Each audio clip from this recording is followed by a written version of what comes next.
All right, let's do this. 7 reasons to not worry about maintaining a neutral spine, or how to be a movement optimist.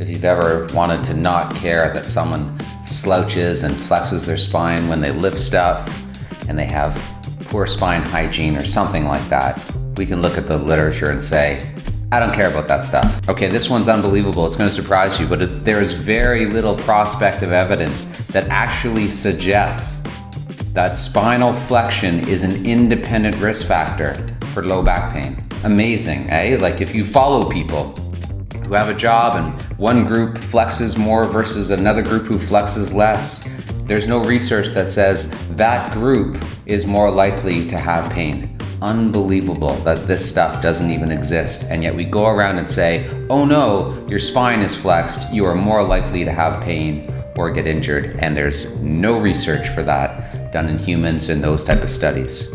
If we look at some of the work by Conan, it says load maybe is a factor. So if you lift more and lift a lot and have a high frequency, load might be a small factor to increase your chance of pain, but not spinal flexion. Systematic reviews, same thing, right? Despite the availability of many reviews, there is no consensus regarding causality with the physical exposures for posture. And then we have Van Dien's work from more than 20 years ago, where they say the biomechanical literature does not provide support for saying you should squat lift or you should stoop lift 20 years ago to prevent low back pain. Almost 20 years ago, Straker with the same conclusions. And then what about going in and trying to prevent injuries if you teach people how to lift the right way and have less spine flexion? Again, same thing. The systematic reviews do not support this intervention. You know what does? Exercise. Put more load on the person, get them to adapt, they'll do better. 3, the third reason why you shouldn't worry about maintaining neutral, if that's even possible. Spinal flexion is highly functional. We see it on the bottom here with cross-country skiing. You'll see it in cycling. You'll see it in rowing. The spine is important. It helps generate velocity. The spine does not just stay stiff and stable. That is not true. It is okay to flex your spine. If you throw something, it is part of the kinematic sequencing, right? If you jump, that's where you get power. Look at this dude jump. His spine flexed. Then he went for it. If he's jumping off of one leg and he doesn't have a lot of time, then you won't see him flex as much. But when you have time to produce force, you're gonna see the spine get involved with the production of velocity. Old men flipping. Here we go. Oh yeah. You better flex your back or you're not gonna make it around. Spinal flexion, very functional. Therefore, guess what I should do as well? More sit-ups. I'm serious. The reason this back tuck isn't as good as it could be is because I'm not strong enough in my abs. Now, number 4, probably the most important reason, it's that spinal flexion is unavoidable and often optimal. This dude flexes and extends his spine while he's lifting. That spine flexion lets the load get close to his body to decrease the loads on it. His hips are still working here. His quads are still working, right? Everything's working, right? This is a useful pattern. He's strongest in this position. And you can't not flex your spine. This person here, that looks pretty neutral. It's not, it's 22 degrees, right? The max flexion that most people have is around 50. This was 22 degrees and it was part of a master's that showed a flex posture is better for producing force. We see this in people who are trained deadlifters and powerlifters. This is this dude's deadlift position. What do we see? Almost 80% of max flexion. When they squat, we see about 60 to 70% of max flexion. Good morning exercises. You know, the spine looks in neutral. It's not 25 to 27 degrees during a good morning when you're trying to maintain neutral. Kettlebell swings, right? Not going deep, you know, primarily taught with a hip hinge. What do we see? 26 degrees of flexion, right? That's 50% of max, right? Your spine is flexing a lot. I'm going to tell you why that's relevant in a second. Okay, number 5. Animal models have dubious relevance. Okay, so remember that flexing your spine like 50 to 75% during a lot of activities, especially if you have a lot of hip flexion, is pretty much unavoidable. Yeah, you can probably avoid 100% and bring it down to 80. So remember that 50 to 75% is unavoidable. So we have these cadaver studies.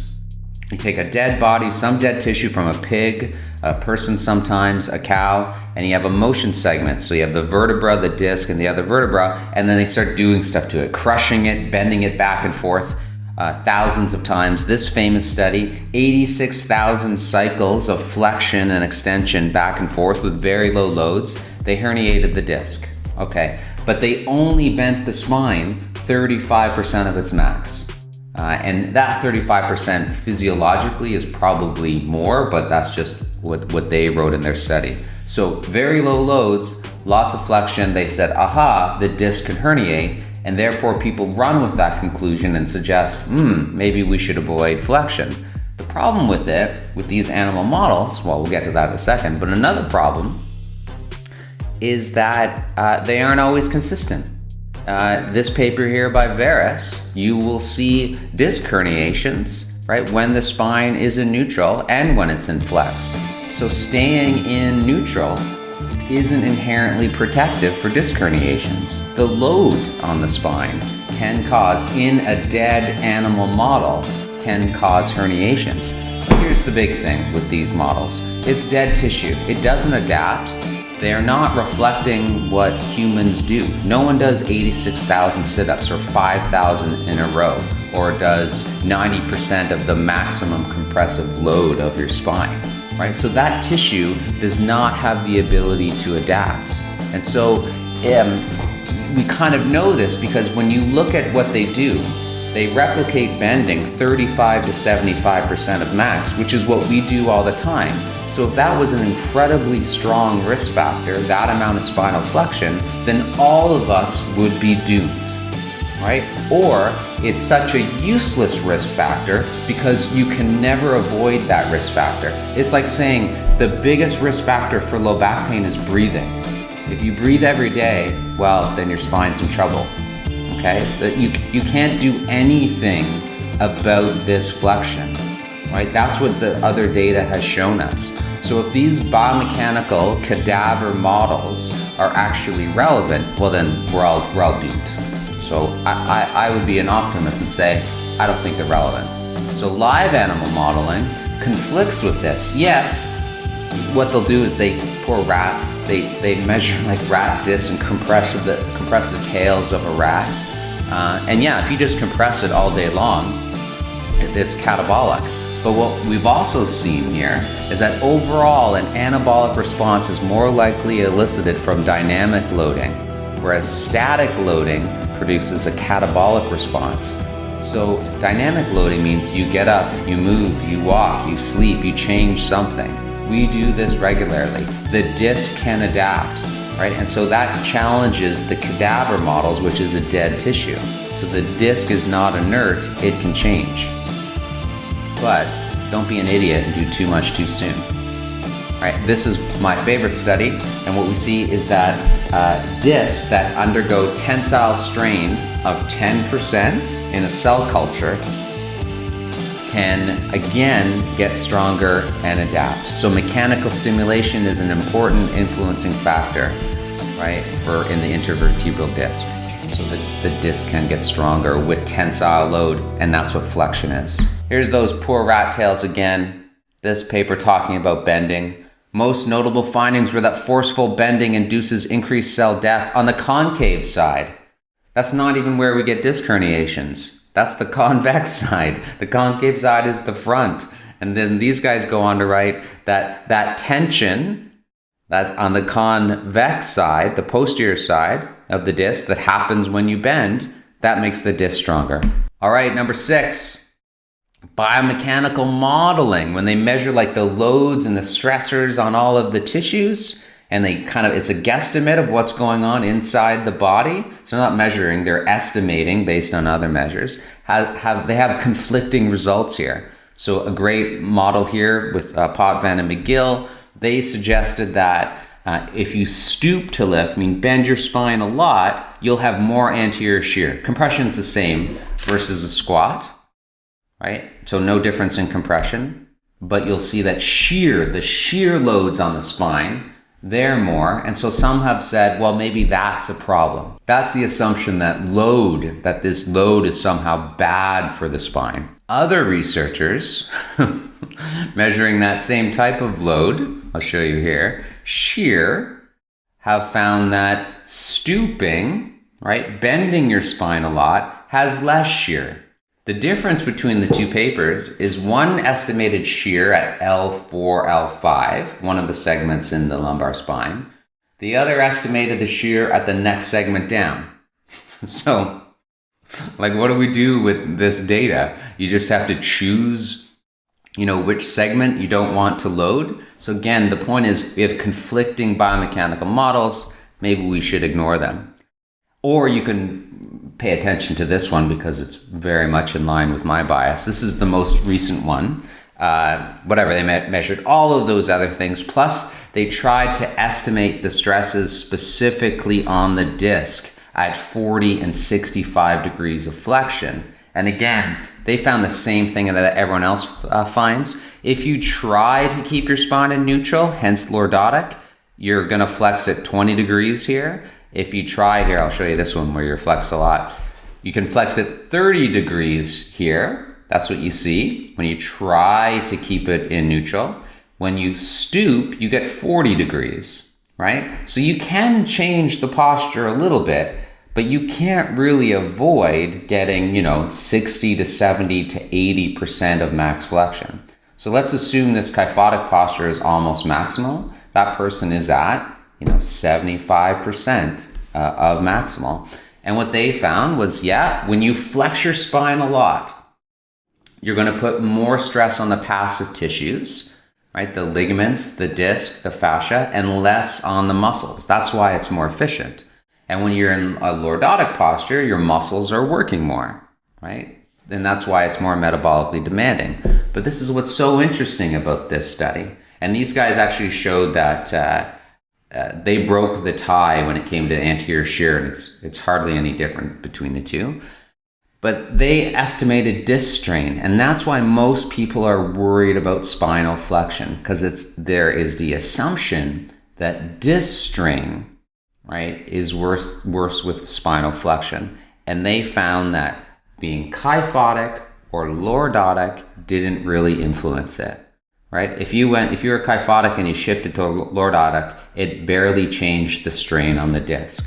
So why are we worrying about keeping the spine in neutral? And what's interesting is that the actual tissue strain was 10%. And if you remember from that animal model, the cell cultures, 10% was a catalyst for adaptation, meaning your disc might be able to adapt. And it doesn't seem like you'll pay for it later. People say, if you flex a lot, you're fine now, but one day, boom, your back's gonna go. We don't have a lot of research here. I only know of one paper, and they looked at skiers, cross-country skiers, lots of flexion, rowers, lots of flexion, orienteers, I don't know what the hell they do, they just know where they are in space or something, and a control group. And what they found was no difference in 10-year low back pain. It didn't matter if you had a history of spinal flexion. It's just, you're not gonna pay for it later. According to this small study, guess what? We do need more research. It's okay to be on the fence here. When might it be reasonable to avoid spine flexion or try to minimize it or try to obtain neutral? Maybe go from 95% of max flexion down to 80. That is certainly possible, but you can't go from 90 to say 15. You can't do stuff like that. So For training and performance, absolutely. If you think a less flexed spine is better for your sport, then do it, okay?